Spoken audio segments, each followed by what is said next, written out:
Morning. I know that many of us were together on Friday night when I was talking about the Good Samaritan, but I want to start with that text again because I think that for the struggles that you're involved with, it's the fundamental story that you have to have in your hearts. And then I would like to talk about this quite remarkable play, Radio Golf by August Wilson, which was the last of the 10 plays he wrote his century cycle, which are largely about the Hill District in Pittsburgh, a neighborhood where I've spent a great deal of time and which I write about in my book, Root Shock. And when I saw Radio Golf at the Court Theater on Broadway, I was with my cousin Linny, and as the play was going on, I was elbowing her. Linny, I was there. This is a true story. This is not a true story, but the story is true. This is a story about what happened in the Hill and people pivoting in their lives and engaging with the struggle. That's what this is a play about. But until I was reading this play and thinking about the Good Samaritan, I didn't realize that it was a story of a Good Samaritan making that possible. And so what I think is important is that if we leave today with the spirit of the Good Samaritan in our hearts, that we're going to be that much more powerful in making the pivot that's so essential in this city. In the Gospel of Luke, the parable is introduced by a question known as the Great Commandment. Behold, a certain lawyer stood up, testing Jesus, saying, "Teacher, what shall I do to inherit eternal life?" He said to him, "What is written in the law? How do you read it?" And he answered, "You shall love the Lord your God with all your heart, with all your soul, with all your strength, and with all your mind, and your neighbor as yourself." He said to him, "You have answered correctly. Do this, and you will live."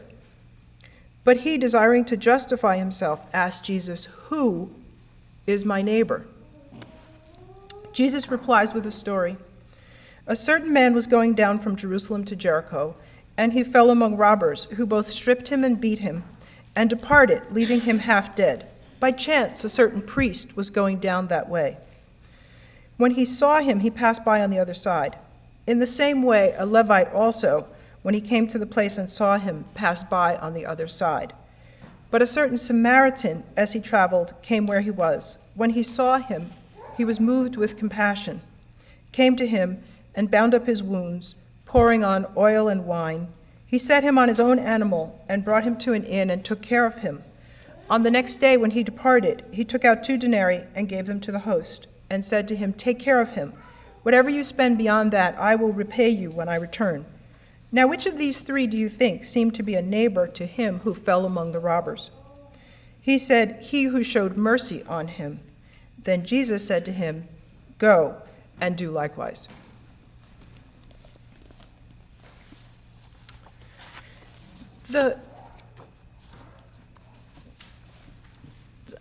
This is a parable that we talk about all the time. So it's something that we understand that the Samaritan and the man who was beaten by the robbers were of different groups, different nationalities. And that the first thing we're supposed to learn about a neighbor is that he's not necessarily like us.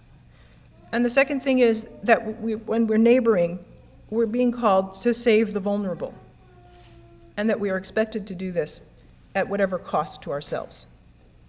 And that we do this because to pass by would be not only to abandon the other, but also to abandon ourselves. These are things we know from this story about what it means to neighbor. I think in these situations in cities where terrible harm is proposed to neighborhoods, it's also fundamental to keep in mind another really important saying of Jesus, which is, if you do it unto the least of these, you do it unto me. That we are talking here about the abandonment of the most vulnerable. A city, a church, a neighborhood must be judged by that. Have its policies included the most vulnerable. That's the yardstick of the completion of our task. Have we neighbored? Have we neighbored the most vulnerable? The man who's lying half dead by the side of the road is at that moment the most vulnerable. And that's our duty. And it doesn't matter that he is not like us. In fact, the more unlike us, as Samaritans and Jews were almost warring with each other, that's our duty, our true duty. That's how we get eternal life. And perhaps one of the things about life, eternal life, is that we also live eternal life in the moment. Yes. Yes. In the moment of doing the deed.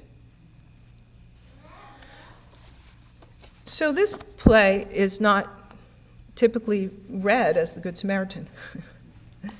But I think it is. That's really what this story is. It starts off with two developers who are celebrating a multi-million-dollar project that's going to make them rich. And they're black developers in the hill, and they're dancing around. And basically, all they have to do, they have to put a few more I's and a few more T's, and they're going to rip out a section of the hill and put in a big apartment complex and get rich. Harmon Wilkes is the protagonist. In a sense, he's the wounded man. He says, he's talking to his partner, Roosevelt. He says, I don't know how model cities got on one part of their development. He said, it should say Sarah Degree Health Center. Roosevelt, his partner, says, it's not going to say anything if the city doesn't declare the Hill District blighted. Sound familiar? How are we going to do this if we don't get the Fed money? Harmon says, what are you worried for? The Feds are ready to fund the project, and the city's not going to mess that up. They're not going to pass up $5 million, even if it is for minority development. They're going to declare it blighted. Roosevelt then goes on to talk about how much money they have on the line, and he says, the city council has to go through all that bureaucracy, but the blight will come through. Any fool can look around and see that the Hill District's not fit to live in. Herm's on top of that. So in this short passage, there's this sort of question of, well, what is blight? What is blight? I like to joke that blight is yours. But blight is anything, as long as it's not mine. Blight is never mine. Blight is yours. Your house is blighted. Your house probably is blighted.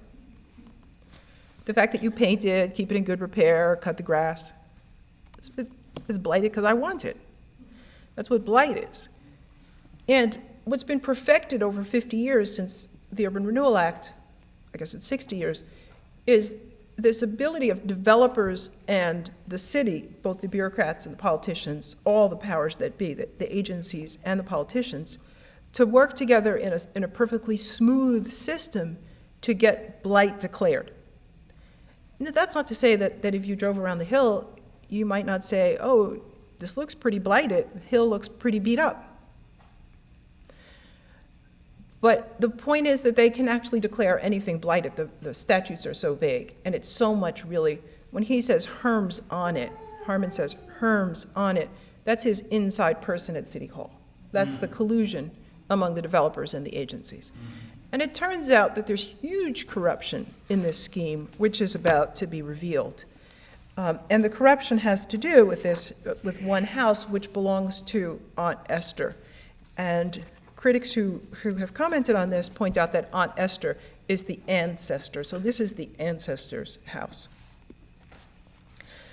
But happily for Harmon Wilkes, lying there wounded by the side of the road, a corrupt man with a corrupt vision, the Good Samaritan arrives.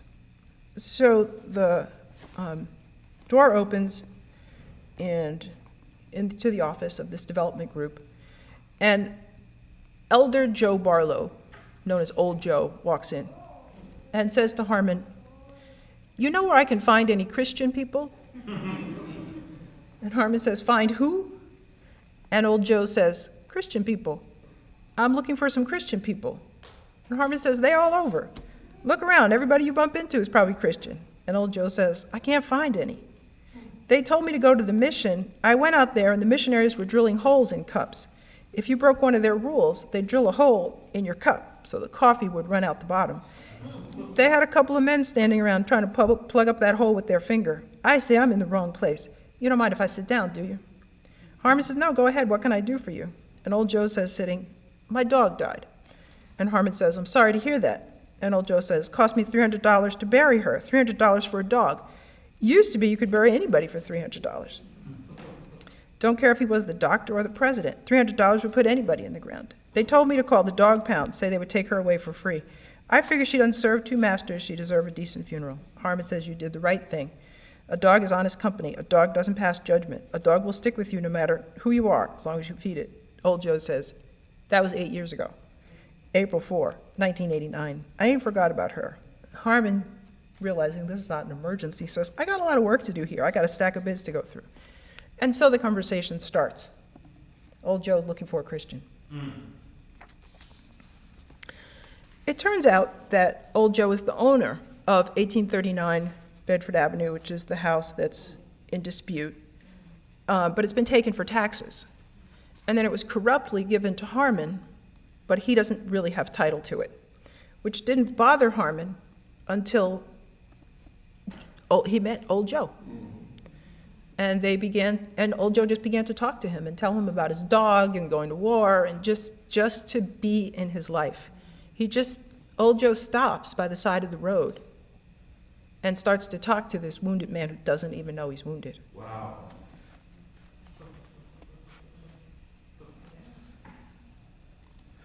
So it turns out the house was taken for taxes, so this becomes the subject of the conversation. Why was the house taken for taxes? And old Joe said, well, we never paid taxes. Well, why didn't you ever pay taxes? Well, they were just, I don't know, we never paid taxes. We never had to pay taxes. So Harmon starts looking into it, and it turns out that the taxes were being paid by his father.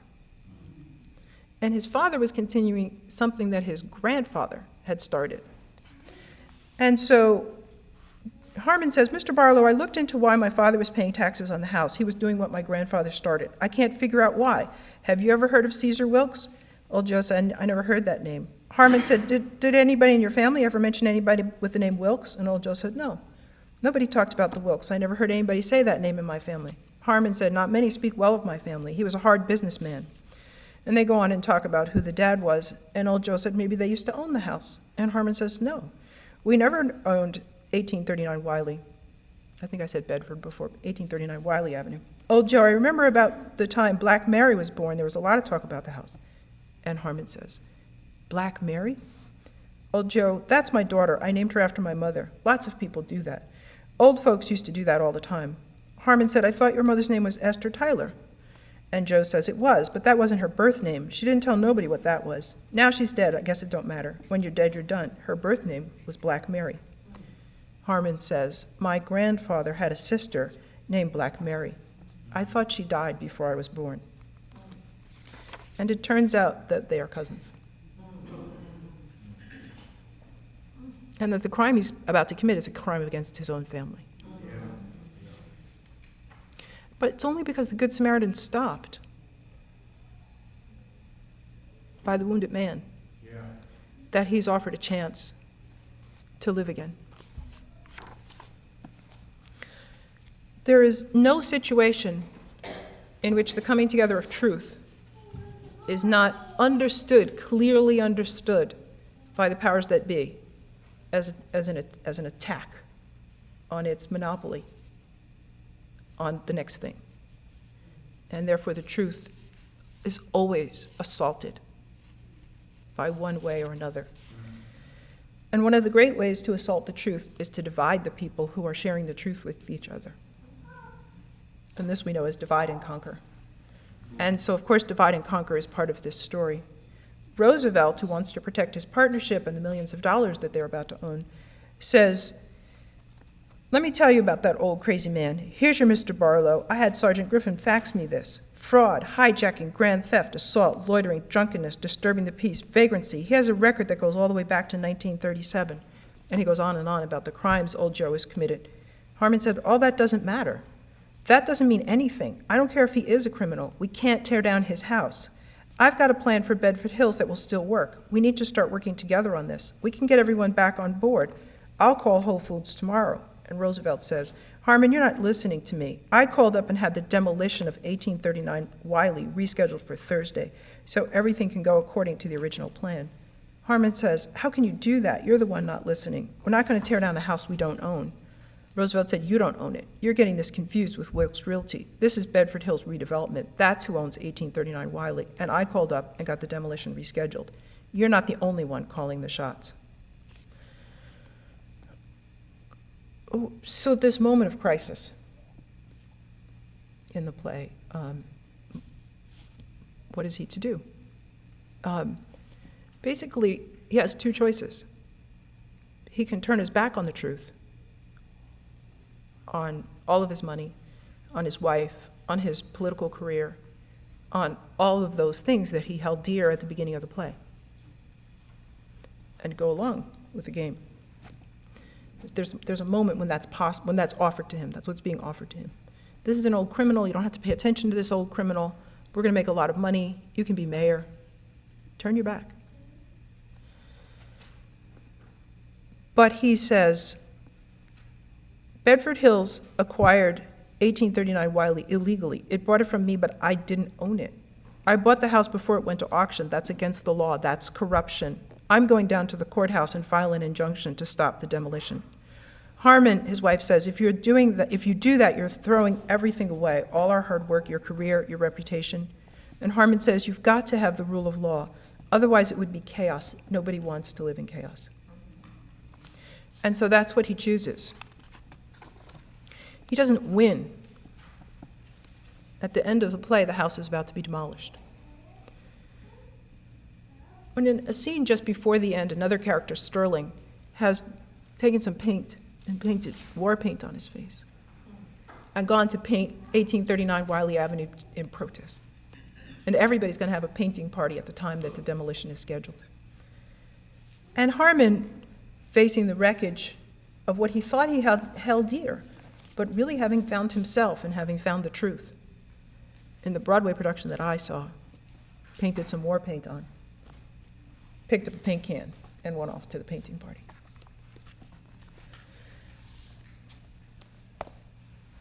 He is saved by old Joe Barlow.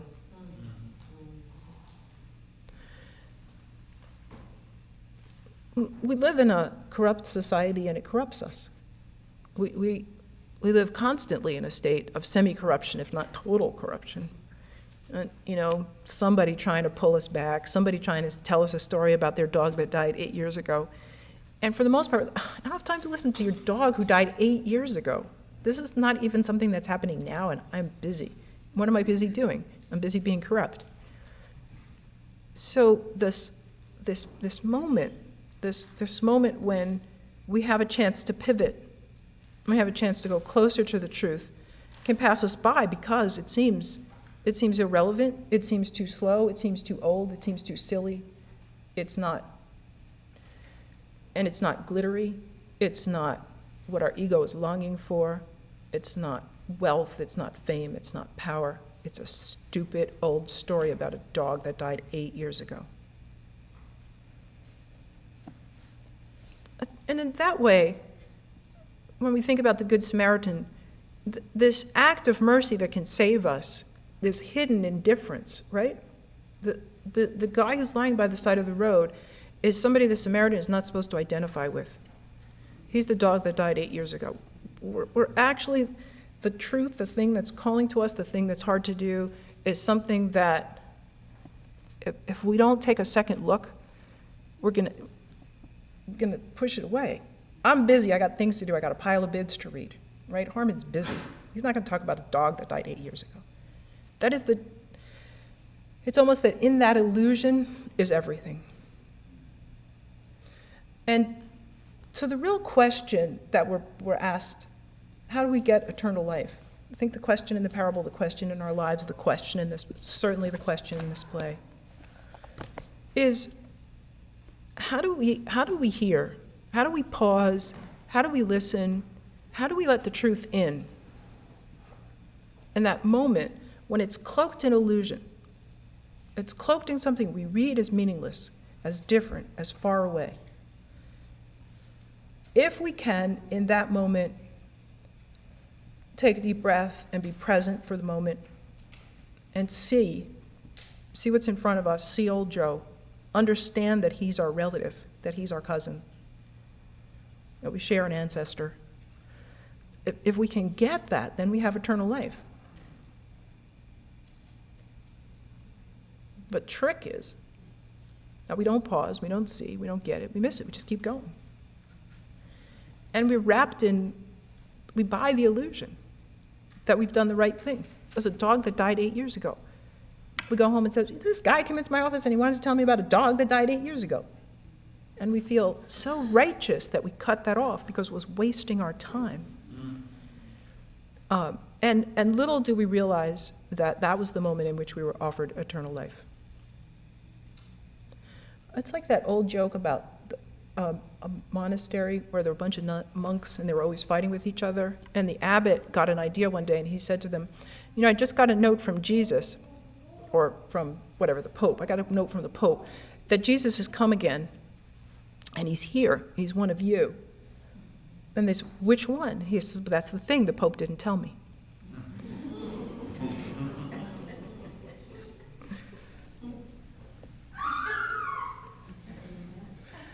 So it's the illusion, right? So this leaves me asking myself, so in my own life, I'm always too busy to listen to the story about the old dog. And I'm sharing this with you. I'm supposed to preach from my own experience, right? My personality. I am the one who is too busy to listen to the story about the old dog. So I'm only telling you about my problem. How is it that I pause to listen to old Joe and get saved? How will this happen to me? So I don't actually have an answer to that. I really find this to be my problem every day.